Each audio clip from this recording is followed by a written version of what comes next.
My husband emptied our joint account, forged my signature on a loan, then filed for divorce. As soon as everything was through, when I begged him to tell me why, he laughed and said, "You were just a placeholder. My mistress and I have something real." I exposed him immediately. So to defend himself, he spread rumors and told everyone I was having a mental breakdown. That was 15 months ago now. He's sending me desperate text after desperate text, begging me not to go through with it. I always loved my husband's family. His mom was the type of woman to hand you a dress from her wardrobe if she thought it would look better on you. And his sister Daniela was my girl. We'd go on nights out together and go feral. And as we got older, our relationship matured. I helped her get her first job as a personal trainer, and we'd hit the gym together every weekend. She told me I was her first real friend because everyone in high school and college had blocked her. You see, someone in her friendship circle had spread a disgusting rumor that her and her brother were secretly well, let's just say a Sweet Home Alabama situation. So during lockdown, when my husband gained 20 pounds, he was practically dying to lose it. And that's when I made the suggestion that I'll regret forever. I asked if he wanted his sister to move in with us. For context, Daniela was 23 and still living with his parents because she had just finished college. She had an amazing figure and always ate super clean. My husband Daniel's face lit up immediately. "Wait, that's a great idea." He called Daniela and put her on speaker. "Oh my gosh, yes, like a sleepover that never ends." She said it in such a high-pitched voice I thought the glass was going to crack. Lol. She moved in the next weekend with just 2 suitcases and her protein shakes. Classic Daniela. At first, it really was like a daily slumber party. She set up a whole routine for Daniel. 6 a.m. workouts, meal prep Sundays, you know the drill. I'd join them sometimes, but honestly, I was just happy to see him motivated. He kept saying things like, "I need to be around for our future kids," and "I want to be the husband you deserve." And his athletic bod was an added bonus to Lamau. There was something I never expected though. Daniela's wardrobe mainly consisted of maxi skirts and oversized tees, so when she started wearing tight spandex and sports bras around the house, I was surprised. But mainly, I was happy, because I knew it meant that she really felt comfortable around us, until things started getting,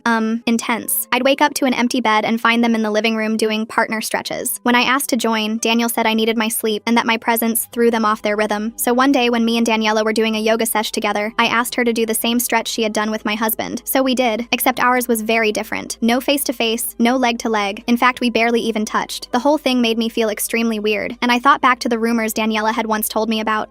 There's no way. I instantly shoved the thought out of my head and hated myself for entertaining it for even a second, but things only got worse. I'd walk into the kitchen after coming home and see Daniela feeding him every meal by hand. They'd sit facing each other while she slowly placed each bite in his mouth, maintaining eye contact the whole time. Their reasoning? Mindful eating requires total focus. Another time I walked into our bedroom and saw Daniela giving my husband a special recovery massage with essential oils. He was lying on my side of the bed, face down, with her straddling his back in the skimpiest gym clothing, all in the name of working on his pressure points. I was basically ready to call it quits by that moment. The relationship, the move-in, all of it. And a week later, I saw something that was so disgusting, I couldn't even lie to myself anymore. I woke up at 2 a.m. to strange noises. I stumbled over to the kitchen and found Daniela and Daniel making a midnight protein shake. Daniela was sitting on the counter in tiny shorts and a sports bra, legs wrapped around my husband's waist, feeding him the shake while he held her hips for balance. I finally snapped. "Daniel, what the F are you doing? That is your sister." He turned to face me, and his eyes were filled with anger. "Oh, so now I can't eat with my sister? Okay, let me just cut off my entire family then. Would that make you happy?" I froze. There was only one time I had been talked to like this before, and it was when I had caught my ex-boyfriend cheating. That's when I knew the rumors had spread for a reason. But I wasn't even angry at Daniela. I couldn't be. She was just a 23-year-old girl, barely getting her groundings in life. Meanwhile, my husband was a 35-year-old grown man. I spent the night in a hotel nearby, and the next morning I texted Daniela that I wasn't mad, but we needed to talk. I told her if she brought my husband, then I would call the police. To my surprise, she actually came alone, and as soon as the hotel room door closed, she broke down in tears. I'd never seen her like this. "I ruined everything," she whispered. I sat down next to her on the carpet. She looked up at me with swollen eyes. "I've been throwing up every morning. When I saw the 2 pink lines, I couldn't believe it." She then looked up at me, trying to gauge my reaction. 3 months. I'm 3 months pregnant. My jaw dropped. She gripped my hand like a lifeline. I couldn't process what she was saying. 3 months meant this started before she even moved in with us. My brain was doing the math while my body just sat there frozen. Daniela kept crying and saying she was sorry over and over. I pulled my hand away and stood up. I needed space to think. She begged me not to hate her. I told her I needed time and asked her to leave. She nodded and walked out, still sobbing. I sat in that hotel room for hours just staring at the wall. Everything made sense now. The weird stretches, the feeding, the massages. It wasn't about fitness at all. I grabbed my phone and texted Daniel that I wanted a divorce. No discussion, no counseling, just done. He responded within minutes saying I was overreacting and being dramatic. I didn't reply. The next morning, I went to our bank to check our accounts. The joint savings was empty. $20,000 gone. The teller showed me the withdrawal slip from yesterday. Daniel had taken everything, claiming it was for medical expenses. I felt sick. I asked for copies of everything and left. I drove to my parents' house and told them everything. My mom's face went white. My dad just shook his head. They didn't believe me at first. My dad said there must be some misunderstanding. My mom asked if I was sure about what I saw. I remembered we had security cameras in our house that backed up to the the cloud. I pulled out my phone and started scrolling through footage. I found clips of them in compromising positions. Nothing explicit, but enough to show this wasn't normal sibling behavior. My parents watched in horror. My mom started crying. My dad got angry and said he was going to have a talk with Daniel. I begged him not to. I needed to handle this the right way. I went back to the hotel and started getting texts from mutual friends. Daniela had posted on social media about how I was jealous of their close sibling bond. She said I was making up lies because I couldn't handle Daniel having a female friend, even though that friend was his sister. People were commenting, asking what was going on. Some were taking her side, saying I always seemed controlling. Daniel joined in, posting about how his wife was having a mental breakdown. He said he was worried about me and considering getting me help. He posted old photos of us looking happy with captions about hoping I'd get better soon. It was sick. Our friends started texting me asking if I was okay. Some offered support, but others seemed skeptical of my side. I decided to go back to our house to get some clothes and important documents. When I got there, the locks had been changed. I called a locksmith and showed him my ID with the address. He let me in. Inside, I found stacks of mail that had been hidden, bills, bank statements, and something that made my blood run cold. Divorce papers dated from 2 months ago. Daniel had already filed claiming I was unfaithful. There were fake text messages and emails included as evidence. I took photos of everything and grabbed what I could carry. As I was leaving, Daniela pulled up. She got out of her car and walked toward me. She said we needed to talk about the baby's future. I told her to stay away from me. She started crying again, saying she never meant for this to happen. I got in my car and drove away. I called my lawyer friend Michelle that night. She answered on the third ring, her voice thick with sleep until she heard the tremor in mine. She said I needed to document everything and start building a case immediately. She recommended a divorce attorney named Christopher, who specialized in complex situations involving family betrayal and financial fraud. I made an appointment for the next day, my hands shaking as I wrote down the address. That night, I couldn't sleep. I kept thinking about those 3 months, replaying every interaction in my mind like a detective reviewing evidence. How many times had they been together while I was at work? How many lies had I believed? I went through my phone looking at photos from the past few months, the blue light burning my tired eyes. There were signs everywhere I'd been too trusting to see. Daniel and Daniela sitting too close at family dinners, their thighs touching under the table, their hands brushing when they thought no one was looking, the way they'd exchanged glances that lasted a hit too long. How did I miss it all? The next morning, I met with Christopher in his downtown office. The building smelled like leather and old money. He looked at the evidence I'd gathered and whistled low, his expression growing more serious with each photo and screenshot. He said Daniel had been planning this for a while, probably months before Daniela even moved in. The fake divorce papers, the emptied accounts, it was all calculated with frightening precision. He told me we needed to act fast before Daniel could do more damage or hide more assets. We filed an emergency motion to freeze any remaining assets that afternoon. Christopher also suggested I check our credit cards and loans for any unusual activity. I pulled up our accounts on my phone with trembling fingers. My heart sank into my stomach. Daniel had taken out a second mortgage on our house using forged signatures. $40,000 borrowed against our home, the place where we'd planned to raise children. The papers were dated last month, right around when he'd started acting more affectionate than usual. I showed Christopher the loan documents, watching his jaw tighten. He said this was fraud, and we could fight it, but his tone suggested it wouldn't be easy. It would take time and money I didn't have. Meanwhile, I needed somewhere safe to stay. My parents' house was too obvious, the first place Daniel would look for me. Michelle offered her spare room without hesitation, and I accepted, grateful for her friendship. That afternoon, I got a call from my boss, Richard. He sounded uncomfortable, clearing his throat several times before speaking. He said Daniela had shown up at the office claiming she needed to discuss urgent family matters with me. She'd made a scene in the lobby when security wouldn't let her up, her voice echoing off the marble walls. She'd cried about being pregnant and needing her sister-in-law's support, clutching her still flat stomach dramatically. My boss asked if everything was okay, genuine concern in his voice. I gave him a brief explanation, and he said he'd alert security not to let her in again, adding that I should take whatever time I needed. But the damage was done. My coworkers were gossiping in hushed tones by the coffee machine. I heard whispers when I walked by, conversations stopping mid-sentence. Some people looked at me with pity, their eyes full of secondhand embarrassment. Others seemed to be judging me, as if I should have known better. I tried to focus on work, but it was impossible. Every notification on my phone made me jump, my heart racing until I saw it wasn't from Daniel or Daniela. That evening, Daniel's mom called. Her number flashed on my screen and I almost didn't answer, but something made me pick up. She sounded tired, older than her 60 years. She said she needed to see me urgently. I was suspicious, but agreed to meet her at a coffee shop downtown, choosing a table by the window where I could see her coming. When she arrived, she looked older somehow, new lines etched around her eyes. She sat down heavily and stared at her hands, twisting her wedding ring. She said she'd been cleaning out the garage and found some old boxes from when the kids were teenagers. Inside was Daniela's diary from high school, covered in faded stickers and doodles. She'd started reading it thinking it would be sweet memories of first crushes and friendship drama. Instead, she found entries that disturbed her deeply, coded language about their secret and no one understanding their bond, references to late-night visits and stolen moments. She pulled out the diary and handed it to me with shaking hands. I flipped through the pages, my stomach churning. The entries were vague but unsettling, written in Daniela's loopy teenage handwriting. She wrote about sneaking into Daniel's room at night when their parents were asleep, about how he was the only one who really knew her, who understood her completely, about how they had to be careful so no one would find out their special connection. My stomach turned as the implications became clear. This had been going on for years, maybe even decades. Daniel's mom started crying, tears streaming down her weathered cheeks. She said she'd confronted them separately yesterday. Daniela had broken broken down and admitted nothing, playing the victim as always. But Daniel had gotten defensive, his mask finally slipping. He'd started yelling about how she never understood him, how she'd always favored his younger brother, how Daniela was the only one who ever supported him unconditionally. In his anger, he'd said things that confirmed her worst fears. She'd recorded the conversation on her phone without him knowing, her hands shaking as she held it under the table. She played the recording for me. Daniel's voice was clear despite the slight static. He talked about how their connection was special, beyond what normal people could understand, how I could never understand what they had, how I was just a placeholder, how the baby would make their family complete, finally giving them the life they'd always dreamed of. It was all there, every sick detail, the admission we needed. I thanked her for coming forward, squeezing her hand across the table. It couldn't have been easy to face this truth about her children. She gripped my hand and apologized for raising such children, for not seeing the signs sooner. I told her it wasn't her fault, that predators were good at hiding. She said she'd testify if needed. She'd do whatever it took to make this right, to give me justice. I gave the recording to Christopher the next morning. He said it was exactly what we needed to strengthen our case. With this plus the diary and the security footage, we had a strong case that would be hard to refute. He filed additional motions and started preparing for mediation, warning me that things might get uglier before they got better. Meanwhile, Daniel escalated his campaign against me on social media. He posted more fabricated stories about my mental health, twisting real events to fit his narrative. He shared photos of happy times with captions about hoping his sick wife would get help and return to the loving family waiting for her. Friends kept reaching out asking what was really going on, confused by the conflicting stories. I wanted to defend myself, but Christopher said to stay quiet for now, to let Daniel hang himself with his own lies. Then things got scarier. I started getting texts from unknown numbers at all hours, threats about dropping the divorce, about what would happen to my reputation if I didn't back down, warnings that I'd regret destroying a happy family. One night I came back to Michelle's apartment after work and found my car tires slashed, all 4 of them, cut deep with something sharp. The security camera in the parking garage had conveniently malfunctioned that day, the footage mysteriously corrupted. I was scared but also angry, a cold fury settling in my chest. I bought my own cameras and set them up around Michelle's apartment with her permission. I varied my routine, taking different routes to work and leaving at different times. I kept pepper spray in my purse and my keys between my fingers. Michelle's boyfriend Jordan, a former Marine, started walking me to my car after work without being asked. A week later, the cameras paid off spectacularly. I caught Daniela on video slashing my tires again, her face twisted with rage. She was wearing a hoodie, but her face was clear when she looked up to check for witnesses. The timestamp showed 2:47 a.m. I called the police immediately and filed a report. They said they'd investigate, but without catching her in the act, it would be hard to prove intent. Christopher used the video to file a restraining order the next day. The judge granted it temporarily after reviewing the evidence. Daniela couldn't come within 500 feet of me, my home, or my workplace. Daniel was furious when he found out. He called from different numbers, leaving increasingly unhinged voicemails about how I was ruining his sister's life, how the stress was bad for the baby, how I'd regret this when I was old and alone. The mediation date arrived on a gray Thursday morning. I wore my best suit, the charcoal one that made me look serious and professional. I tried to look confident even though my stomach was in knots. Daniel showed up with Daniela despite the restraining order, her hand resting possessively on his arm. His lawyer argued she needed to be there because of the pregnancy, claiming she had a right to know how the proceedings would affect her child. The mediator allowed it, but made her sit in a separate room where she could listen, but not participate. Daniel started with his prepared sob story, his voice dripping with false sincerity. He claimed I was jealous and delusional, that I'd always been possessive and couldn't handle him being close to his family. He said I'd imagined the whole relationship because I was threatened by a strong sibling bond. He presented the fake evidence of my supposed cheating, photos clearly doctored but presented as fact. His lawyer was smooth, making me sound unstable and vindictive. But then Christopher presented our evidence methodically. The security footage, the diary entries, the recorded confession from Daniel's own mother. Daniel's lawyer objected repeatedly, but the mediator wanted to see everything. As each piece was revealed, Daniel's carefully constructed story fell apart like wet tissue paper. He started contradicting himself, mixing up dates and details, getting flustered and angry when challenged. His lawyer tried to redirect, but the damage was done. Then Christopher dropped the bomb about the fraud, the forged mortgage documents with my signature clearly faked, the emptied accounts with suspicious transfer patterns. He showed proof that Daniel had been moving money for months, setting up new accounts in just his name, planning his escape with Daniela while I slept beside him. The mediator's face grew stern as she reviewed the financial documents. During a break, I overheard Daniel and his lawyer arguing in harsh whispers. His lawyer wanted him to settle immediately. Daniel refused, his voice rising. He still thought he could win with charm and manipulation. He still thought his version of reality would prevail. But when we reconvened, his lawyer announced they were willing to negotiate, looking defeated. The negotiations were tense and dragged on for hours. Daniel tried to keep the house claiming he needed it for the baby, playing the devoted father card. Christopher shut that down fast with evidence of the fraud. We demanded the house, repayment of the stolen funds, and compensation for the fraud and emotional distress. Daniel's lawyer whispered urgently in his ear as his face grew redder. That's when my coworker Steven arrived as a witness. Christopher had asked him to testify about Daniela's harassment at my workplace. Steven described the scene she'd caused in vivid detail, how she'd screamed about family loyalty and betrayal, spittle flying from her mouth, how she'd tried to push past security guards twice her size, how security had to escort her out as she shouted threats. His testimony painted a picture of systematic harassment and intimidation. The mediator had seen enough. She strongly suggested Daniel accept our terms or face a very unfavorable court battle. His lawyer agreed, looking exhausted, but Daniel lost it completely. He started yelling about how this was his life too, his face purple with rage, how I was stealing everything from him out of spite, how Daniela needed him and their baby deserved better. The mediator threatened to end mediation and send us to court where things would be much worse for him. Finally, Daniel's lawyer got him under control with sharp words and a firm hand on his shoulder. They agreed to most of our terms through gritted teeth. I'd get the house and most of the money back through structured payments. Daniel would take responsibility for the fraudulent loan and pay it off himself. The divorce would be finalized quickly with no chance of appeal. But there was one condition that made my stomach turn. Daniela had to give a deposition admitting to everything. Daniela was brought in looking pale and drawn. She looked smaller somehow, her pregnancy just starting to show. Defeated, she sat down and started talking in a monotone voice. She admitted it all without emotion. The relationship that started in high school, the planning over months, the elaborate lies. She said Daniel had promised they'd be together once I was out of the picture, that they'd raise the baby as a proper family without the shame of their secret. Her voice was flat, emotionless, like she was reading a grocery list. When she finished, Daniel tried to reach for her across the table. Security stepped in quickly. He was escorted out screaming about love and destiny, about how no one understood their bond. Daniela just sat there staring at nothing, her hands folded over her stomach. Her lawyer led her away gently. The mediator scheduled our final hearing for 2 weeks later. I thought it was over, that the worst had passed. But Daniel wasn't done. That night, he showed up at Michelle's apartment building. He was hammered and pounding on the door so hard the walls shook, demanding to talk to me, saying he could explain everything if I just gave him 5 minutes. Michelle called the police while I hid in the bedroom closet, my heart hammering. They arrested him for violating the restraining order and public intoxication. While in custody, the police searched his car with probable cause. They found evidence that he'd been embezzling from his employer for over a year. Fake invoices, redirected payments, altered contracts, a whole sophisticated scheme to fund his new life with Daniela. His company pressed charges immediately when notified. Christopher said this would help our case even more, showing a pattern of deception and criminal behavior. The final hearing came 2 weeks later on a sunny morning that felt wrong for such a dark occasion. Daniel appeared in handcuffs and an orange jumpsuit, out on bail for the criminal charges. His lawyer presented the settlement agreement with obvious reluctance. The judge reviewed everything carefully, asking pointed questions. She asked if I was satisfied with the terms. I said yes in a clear voice. She granted the divorce and approved the settlement with a sharp bang of her gavel. Daniel was ordered to pay restitution for the fraud over 5 years. The house was transferred to my name immediately. The stolen funds would be returned through wage garnishment if necessary, though his job prospects looked dim. His parental rights to Daniela's baby were a separate issue for family court to decide. But our marriage was officially over, dissolved like it had never existed. Outside the courthouse, Daniel's mom hugged me tight. She said I'd always be family to her, the daughter she wished she'd had. She was getting therapy to deal with the reality of who her children were. She'd cut off financial support to both her children until they got serious psychological help. She looked broken, but determined to heal. Daniela had moved back with her parents temporarily, her apartment lease broken. Without Daniel's influence and manipulation, she seemed to realize what she'd done. Her social media went dark overnight. Friends said she was seeing a therapist twice a week. The pregnancy was progressing normally, but she hadn't decided what to do about the baby. Adoption was on the table. Daniel faced trial for embezzlement 6 months later. His lawyer negotiated a plea deal to avoid a longer sentence. 2 years in minimum security prison and full restitution to his company. His reputation in the tech world was destroyed completely. The tech world was small and word spread fast through LinkedIn and industry forums. No one would hire him again, not even for entry-level work. I started rebuilding my life one day at a time. The house felt empty at first, too many memories in every corner, but I made it mine slowly. I painted the walls colors Daniel had hated, warm yellows and soft blues. I got a dog named Reese from the shelter, a German Shepherd mix who barked at strangers and slept by my bed. I installed a better security system with cameras covering every angle. Slowly, I felt safe again in my own home. My real friends stood by me through everything. They admitted they'd always felt something was off about Daniel and Daniela's relationship, but had dismissed their concerns. The way they touched too much, stood too close, whispered too often, but they'd dismissed it as sibling closeness from a tight-knit family. Now they knew better. We formed a stronger bond through the ordeal, their support meaning everything. Work improved too once the gossip died down. My boss Richard was supportive, giving me flexibility when I needed it for legal appointments. My coworkers stopped gossiping after a firm word from HR. Steven became a good friend, checking in regularly and bringing coffee on tough days. I threw myself into projects and earned a promotion 6 months later. The raise helped me afford the mortgage on my own without stress. I started therapy to process everything that had happened, the betrayal that went so deep, the manipulation that had been so subtle, the fear that still crept up sometimes. My therapist helped me see the red flags I'd missed or explained away, how Daniel had isolated me slowly from college friends, how he'd used my trust against me like a weapon. It wasn't my fault, but I needed to heal and learn. 6 months later, I heard through the grapevine that Daniela had the baby, a girl she named Sarah. Daniel's parents were raising her mostly while Daniela struggled with postpartum depression. Daniela was working part-time at a gym and trying to finish her personal training certification online. She'd sent me a letter apologizing again, pages of rambling regret. I didn't respond, but I kept it in a box with other documents from that time. Daniel served his time quietly from what his mother told me. No visits from Daniela after the first month. His parents saw him once a month out of obligation, bringing commissary money and updates about the baby he'd never meet. He wrote me letters too, but I had them returned unopened. Christopher said he'd have to register as a fraud convict when released, limiting his employment options forever. His life as he'd known it was effectively over. I met someone new at a friend's birthday party 8 months after the divorce. Nancy was kind and patient, with a warm laugh and gentle eyes. She understood my trust issues without judgment and didn't push for more than I could give. We took things slow as molasses, coffee dates that lasted hours, long walks with Reese who loved her immediately, cooking dinner together on weekends. Normal, healthy relationship stuff that felt foreign but good after years of manipulation. The divorce money came through gradually as Daniel worked prison jobs. I paid off the fraudulent loan and had enough left to feel secure for the first time in years. I started saving again in my own accounts, planning for a future that was mine alone to decide. No joint accounts this time, no blind trust in anyone else's financial decisions. Daniel's mom and I had lunch occasionally at the same coffee shop where she'd given me the diary. She updated me on the family with sad eyes. Daniela was trying to be a good mother but struggled with the reality of single parenthood. The baby was healthy and beautiful at least. Daniel would be released soon but had nowhere to go. His parents wouldn't let him come home ever. Daniela wanted nothing to do with him. The spell finally broken. I realized I'd won, but it didn't feel like victory, just survival. I'd kept my integrity and my assets through smart legal help. I'd exposed the truth and found justice in the system, but the scars remained, invisible but real. The knowledge that someone I'd loved completely had betrayed me so deeply, that his own sister had been part of it, had probably initiated it, that I'd shared my bed with a monster for years. Still, I was grateful for so much. For Christopher's legal expertise that saved my future, for Michelle's spare room when I needed safety, for Stephen's testimony that showed I wasn't crazy, for Daniel's mom's courage in facing the truth about her children, for all the people who'd helped me when I needed it most. They'd restored my faith in human decency when it was shattered. The house became a symbol of my recovery over time. Every mortgage payment was a step forward into my new life. Every improvement I made erased more of Daniel's presence from the space. The garage gym became my art studio where I learned to paint. The guest room where Daniela had stayed became my office for the consulting business I started. I reclaimed each space with intention and purpose. I learned to trust my instincts again through therapy and practice. Those moments of discomfort I'd dismissed were warnings my subconscious had tried to send. My body had known something was wrong before my mind accepted it. Now I listened to that inner voice without question. It had saved me once and would again if needed. Nancy and I grew closer over months of patient courtship. She met my parents and they loved her steady presence. She understood why I needed time, why certain things triggered me. She never pushed for more than I could give freely. When I was ready a year later, we made it official. A quiet relationship built on honesty and respect. The day Daniel got out of prison, I was nervous despite all my preparation, but he didn't contact me, honoring the permanent restraining order. His mom said he'd moved to another state for a warehouse job, some minimum wage position, and a studio apartment in a rough neighborhood. Daniela and the baby stayed here with his parents' support. They'd never be together again. The fantasy was over, reality too harsh to ignore. I sometimes wondered in quiet moments what would have happened if I hadn't suggested Daniela move in. Would they have found another way to be together? Was it always inevitable given their twisted history? But those thoughts led nowhere good. I'd made a reasonable suggestion based on the information I had. They'd made terrible choices that destroyed multiple lives. My life settled into a new normal that felt like peace. Work, relationship, friendships, therapy, dog walks, painting. The drama faded into memory like an old photograph. People stopped asking about it, moving on to new gossip. I became just another divorcee starting over in her 30s. It was exactly what I wanted, to be ordinary again, to be free from the weight of their secrets. The last time I saw Daniela was at a grocery store on a Tuesday afternoon. She was pushing a stroller with a toddler inside, looking tired and older. We made eye contact across the cereal aisle. She started to approach, but I shook my head firmly. She nodded and turned away without a word. Some bridges couldn't be rebuilt. Some betrayals couldn't be forgiven, not in this lifetime. But I'd survived it all against the odds. The lies that went so deep, the manipulation that was so calculated, the fear that felt suffocating, the legal battles that drained me. I'd come out stronger and wiser with scars that made me more careful, but not bitter. My life was simpler now, but fuller in ways that mattered, filled with people who actually cared about me without agenda, who showed love through respect and consistency, not control and deception. I was finally free to be myself, and that was everything. The next few months passed in a blur of normalcy that felt strange after all the chaos. I kept expecting something bad to happen, for Daniel to show up or Daniela to start harassing me again, but nothing came, just quiet days at work and peaceful evenings with Nancy. We'd started talking about moving in together, taking things slow but steady. Then one morning I got a call from Daniel's mom. Her voice was shaking. She said Daniela had disappeared with the baby 3 days ago, left a note saying she needed a fresh start somewhere nobody knew their story. She'd emptied her savings account and taken her car. The police said she hadn't committed any crime since she had custody. Daniel's parents were devastated, especially his mom who'd been basically raising little Sarah. I felt bad for them, but honestly, I was relieved. Having Daniela in the same city always made me nervous, even with the restraining order. Now she was someone else's problem in some other state. Daniel's mom asked if I'd heard anything and I said no. She cried a little before hanging up. I never heard from her again after that call. Work was going great though. My promotion came with a nice raise and more responsibility. I was managing a team now, something I'd always wanted. Stephen had become one of my best work friends. We'd grab lunch together and complain about difficult clients. He never brought up the whole mess with Daniel unless I did first. I appreciated that more than he knew. Nancy officially moved in 6 months later. We painted the master bedroom together, getting more paint on ourselves than the walls. Reese loved having another person to spoil him with treats and belly rubs. It felt right having her there, like the house was finally becoming a home again instead of just a place I slept. shocked. I found out through social media that Daniel had gotten arrested again. Not for anything with me, thank God. He'd been caught stealing from his new employer, some construction company. Guess he hadn't learned his lesson the first time. Or maybe he just couldn't help himself. Either way, he was looking at more jail time. I blocked his profile after that. I didn't need updates on his downward spiral. My lawyer Christopher called one day with interesting news. He'd been contacted by a lawyer in Oregon representing Daniela. She wanted to formally give up any claim to money or property from Daniel in exchange for me dropping any potential civil suits. I hadn't even been thinking about suing her, but Christopher said to take the deal, get everything in writing and close that chapter completely. So I did. The paperwork came through a month later. Daniela had signed away any rights to anything connected to Daniel or their shared past. In return, I agreed not to pursue any civil action against her for harassment or emotional distress. It felt like the final puzzle piece clicking into place. Legal closure to match the emotional closure I'd been working on in therapy. My therapist said I was making great progress. The nightmares had mostly stopped. I could talk about what happened without my chest getting tight. I'd even started joking about it sometimes, dark humor being my coping mechanism. Nancy would laugh and shake her head when I'd make cracks about my Sweet Home Alabama phase. It felt good to laugh about something that had once destroyed me. I ran into one of Daniel and Daniela's cousins at a coffee shop. She looked uncomfortable when she saw me, but I waved her over. We chatted awkwardly for a few minutes. She mentioned the family was pretty much in shambles. Nobody talked about Daniel or Daniela anymore. They'd become the relatives nobody mentioned at holidays. Their parents had moved to a smaller house, downsizing after everything. I wished her well and we parted ways. Nancy and I got engaged on a random Thursday. No big production, just her asking over breakfast if I wanted to make it official. I said yes through a mouthful of scrambled eggs. Very romantic, I know. We both laughed about it. Neither of us wanted a big wedding after everything I'd been through. Just something small with close friends and family who'd stood by us. The wedding planning was refreshingly drama-free. My parents were thrilled. Nancy's family welcomed me with open arms. We found a small venue by the lake and kept the guest list under 30 people. No distant relatives or obligatory invites. Just the people who really mattered to us. Michelle was my maid of honor, obviously. She'd earned that spot by being there when I needed her most. I got a weird email one day from an address I didn't recognize. The subject line just said, "Please read." It was from Daniela. She said she was living in Maine now, working at a daycare. She'd met someone who didn't know about her past. She was trying to be a good mom to Sarah. She said she was sorry again and hoped I was happy. I deleted it without responding. Some doors needed to stay closed. The wedding day was perfect in its simplicity. Nancy looked beautiful in her simple white dress. I wore a suit that made me feel like myself. Reese was our ring bearer, though he tried to eat the pillow halfway down the aisle. Everyone laughed. It was exactly the kind of moment we wanted, real and imperfect and full of joy. My dad walked me down the aisle with tears in his eyes. He whispered that he was proud of how strong I'd become. That meant everything to me. The ceremony was short and sweet. We wrote our own vows, promising to be honest and kind and patient with each other, to build something real together. When we kissed, everyone cheered so loud it scared some birds from the trees. The reception was basically a big barbecue by the lake. Good food, better company, and dancing until the sun went down. Stephen gave a speech about how he'd watched me rebuild my life with grace. Michelle told embarrassing stories about our college days. Nancy's sister welcomed me to the family with a toast that made everyone cry happy tears. It was everything a wedding should be. We went to Costa Rica for our honeymoon, 2 weeks of beaches and rainforests and no cell service. It was the first time I'd felt truly disconnected from everything since the divorce. We ziplined through the canopy and saw monkeys and ate too much fresh fruit. I didn't think about Daniel or Daniela once. They'd become footnotes in my story instead of main characters. When we got back, there was a letter from Daniel's mom in our mailbox. She'd sent a wedding gift even though she wasn't invited. A beautiful crystal vase with a note saying she was happy I'd found peace. She included a photo of Sarah, who looked just like Daniela at that age. I kept the vase but threw away the photo. Some connections were better left in the past. Life settled into a new routine. Work, home, dog walks, dinner with Nancy, weekend trips to farmers markets. Boring stuff that felt like luxury after years of drama. We started talking about kids maybe, fostering or adopting. Building a family the right way, with intention and love and stability. Reese would be a great big brother. I heard Daniel got out of jail again and immediately left the state. His parole officer told Christopher he'd moved to Florida for some under-the-table construction work. As long as he stayed away from me, I didn't care where he went. The restraining order was permanent and nationwide. One violation and he'd be back in jail for a long time. My business grew enough that I could hire an assistant, a young woman named Kayla who reminded me of myself at that age, eager and smart and a little naive. I found myself mentoring her, teaching her about more than just work, about trusting her instincts and setting boundaries and not accepting less than she deserved. She absorbed it all like a sponge. Nancy and I bought a bigger house in a better neighborhood. The old house sold quickly to a young couple just starting out. I hoped they'd be happier there than I'd been. We moved on a Saturday with help from friends, Reese supervising from his dog bed. The new place had a huge backyard and an extra bedroom for the kids we were planning to foster. I ran into an old mutual friend at the grocery store. She said she'd heard Daniel was in rehab now, drinking problem apparently, and Daniela had gotten married to some guy she met online, moved to his ranch in Montana or something. I nodded politely but didn't ask for details. Their lives weren't my concern anymore, hadn't been for years. The fostering process took months, but we were approved eventually. Our first placement was a teenage boy named Jordan who'd been through multiple homes. He was angry and scared and reminded me of myself after the divorce. We gave him space and consistency, and slowly he started to trust us. When he called me mom for the first time, I cried in the bathroom for 10 minutes. Work continued to go well. I got another promotion and was now running an entire department. Stephen had moved moved to a different company, but we still met for lunch monthly. He'd gotten engaged to a sweet guy named Ronald who made him stupidly happy. I was invited to their wedding, of course. It was nice seeing love work out for other people too. Daniel's dad died suddenly of a heart attack. His mom called to tell me, not asking me to come to the funeral, but just wanting me to know. I sent flowers, but didn't attend. She said Daniel had shown up hammered and made a scene, had to be escorted out by his brother. Daniela didn't come at all, too far away or too ashamed. Their family was broken beyond repair. Jordan officially became ours after a year. The adoption ceremony was small but meaningful. He'd grown so much, from an angry kid to a thoughtful young man. He was applying to colleges now, wanting to be a social worker to help kids like him. Nancy and I were so proud we could barely contain it. This was the family we were meant to have. I got one last email from Daniela on what would have been my anniversary with Daniel. She was getting divorced. Her husband had found out about her past. She wanted to know if I'd forgive her, if we could start over as friends. I stared at the email for a long time before deleting it. Some people you forgave from a distance. Some relationships couldn't be salvaged no matter how much time passed. The truth was, I had forgiven her in my own way. Not for her sake, but for mine. Carrying that anger was too heavy. But forgiveness didn't mean forgetting or letting someone back in your life. It just meant releasing the hold they had on your emotions. She was a stranger to me now, someone I used to know in a different life. Nancy and I celebrated our 5th anniversary with a trip to Italy. We ate too much pasta and drank wine in tiny cafes and held hands while walking through ancient streets. I thought about how different this marriage was from my first, built on truth and respect instead of lies and manipulation. We were partners in the real sense, supporting each other through everything. Jordan graduated high school with honors. We threw him a big party in the backyard, all his friends and our family celebrating together. He was headed to state college in the fall on a partial scholarship. During his speech, he thanked us for showing him what a real family looked like. Nancy and I held hands under the table, both trying not to cry. I never heard from Daniel again after his dad's funeral. Sometimes I wondered if he was even still alive, but I never Googled him. That chapter was closed and sealed. I had everything I needed now. A loving wife, an amazing son, a successful career, true friends, and peace of mind. The life I'd rebuilt from the ashes was so much better than what I'd lost. Looking at my life now, you'd never know about the drama from a decade ago. Just a normal suburban family living their lives. Jordan off at college, Nancy and I planning our next foster placement, Reese getting gray around his muzzle but still eager for walks. Boring, beautiful normalcy that I'd fought so hard to achieve.